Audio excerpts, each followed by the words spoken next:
سلام، وقتتون بخیر. امیدوارم که حال دلتون خوب باشه و همیشه موفق و سلامت باشید. امروز در خدمتتون هستیم با آموزش سیم اول گیتار که روی اون نوت‌های می، فا و سل قرار دارن و اینکه آموزش نوت‌ها روی خط حامل که کجای خط حامل قرار میگیرن. فایل این آموزش رو توی کانال تلگرام براتون قرار دادم. حتما این آموزش رو با فایل آموزشی تمرین کنید، چشمتون روی خط حامل باشه، نوت‌خوانی، دشیفر رو کار کنید و تمام تمریناتتون رو حتما با مترونوم انجام بدید یا اینکه بشمارید. اگر نوتی بین خط چهارم و پنجم حامل قرار بگیره میشه نوت می که ما میگیم به صورت دستباز یا آزاد روی سیم اول اجرا میشه. زمانی که میگیم دستباز یا آزاد یعنی شما نیازی نیست فرد گیری کنید. می، سیم اول آزاد.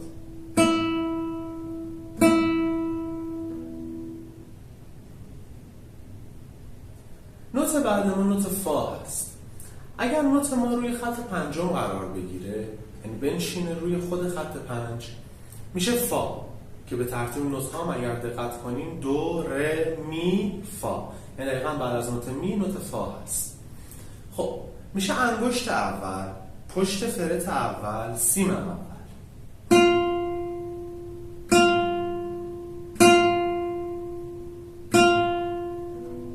دقت کنیم برای گرفتن نوت فا یا بهتر بخوام بگم فرت اول با گوشه انگشت ما فرت گیری میکنیم و پشت فرت رو انگشت میذاریم چون هم راحت تره هم صدای بهتری تولید میکنه و اینکه به قول شما کمتر نیاز این فشار رو وارد کنیم نسبت به اینجا.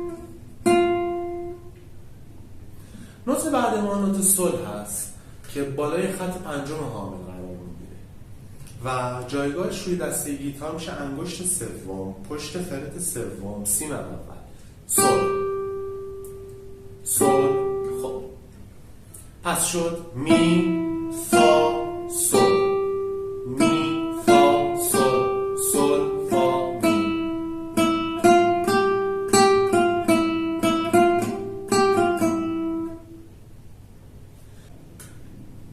بریم سراغ تمرین اول. تمرین اول ما کلا نوت گرد نوشته شده. اگر که ارزش زمانی و کشش نوت‌ها رو نمیدونین یه فایل آموزشی راجع به تئوری موسیقی و حالا کشش نوت‌ها من آماده کردم توی کانال قرار دادم. اونجا حتما مطالعه کنیم که این زیر و بم نوت‌ها رو دستتون باشه بدونین اصلا گرد چند ضربه، سفید چند ضربه، سیاه چند ضربه. چون ما برای حالا خیلی کوتاه‌تر و مفیدتر شدن این آموزش‌ها اومدیم خلاصه درس بدیم. شما خیلی راحت با مطالعه کردن اون PDF به حالا شناخت نوت‌ها دسترسی پیدا خواهید کرد. تمرین اول نوت گرد هست و هر گرد برابر با 4 ضربه پا، یعنی ما ضربه پا میگیم به یه رفت و برگشت پا 1 ضربه پا. قبل از اینکه شروع کنیم اجرا کنیم شما به اندازه کسر میزانتون یک میزان خالی بشمارید که سرعت اون زمان اجرا کردنتون و تمام این قضایا مشخص بشه. 1 2 3 4 1 2 3 4 1 2 3 4.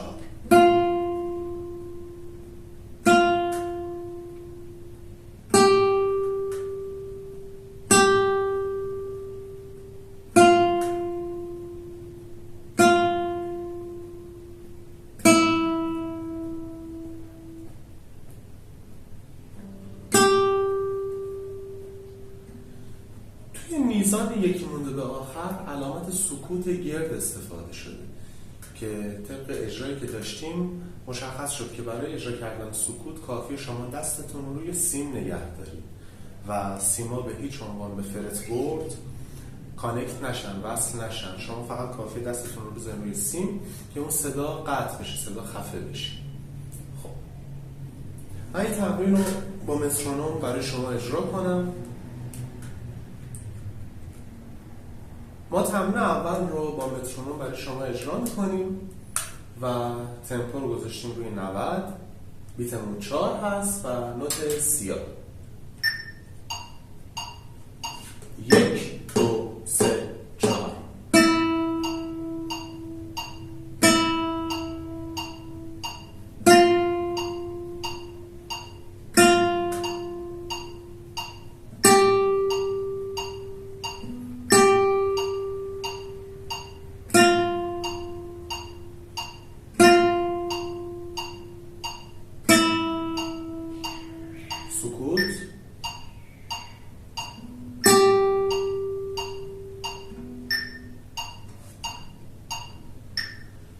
تمرین دوم آموزش نوت سفید هست و نوت سفید برابر 2 ضربه. یعنی شما توی یک میزان 4 ضربی میتونید از 2 نوت سفید استفاده کنید که مجموعاً میشه 4 ضرب.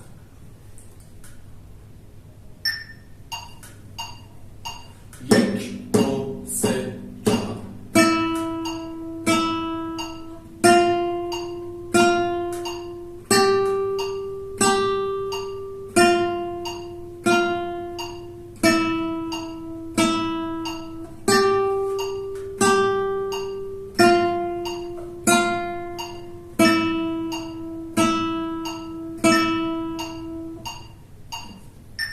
در آخرین میزان میبینیم که یک نوت سفید استفاده شده و یک سکوت سفید.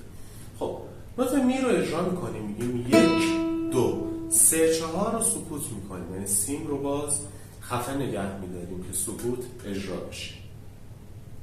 حالا شاید براتون سوال پیش بیاد که آقا چه فرقی میکنه نگه داریم و نگه نداریم، اگه چجوریه؟ من خیلی ساده برای شما توضیح بدم.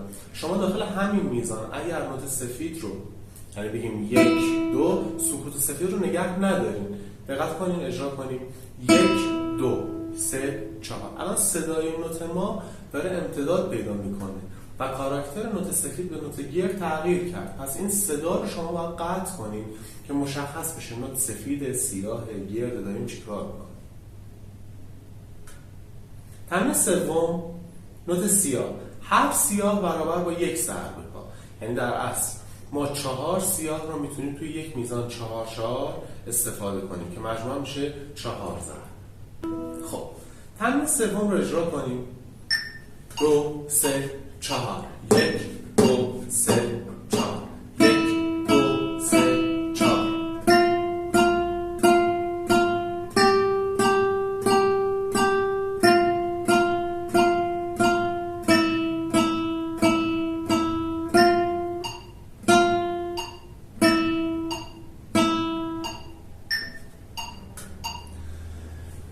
تمرین چهارم از نوت چنگ تشکیل شده و توضیحی که راجع به چنگ باید بهتون بدم یه توضیح خلاصه و کوتاه، مختصر، مفید.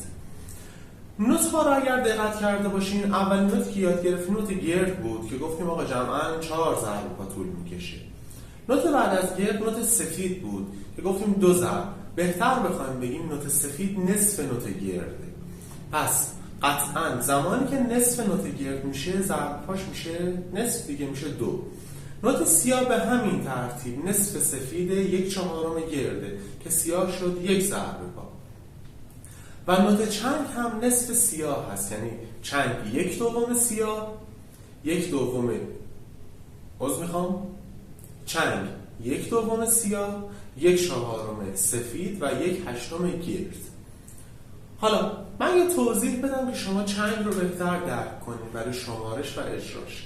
ما زمانی که داریم سیاه اجرا میکنیم ضرب‌های ما به این صورته، میگه 1 رفت و 1 برگشت 1 ضرب پا، یعنی میگیم 1 2 3 4.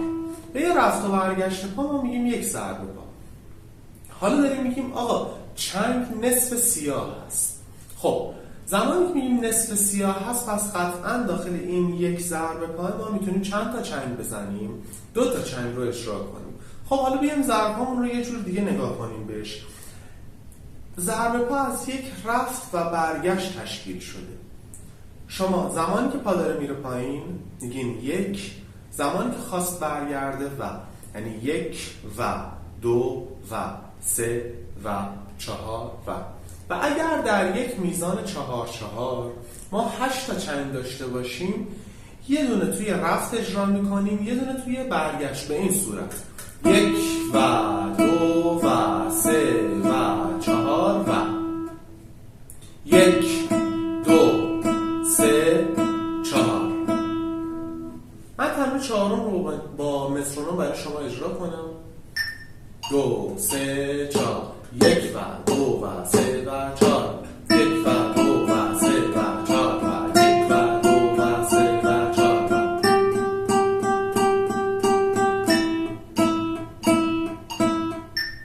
خب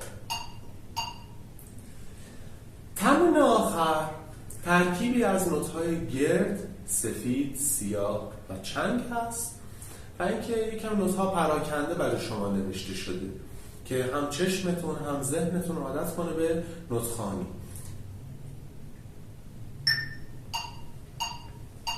1 2 3 4 1 2 3 4.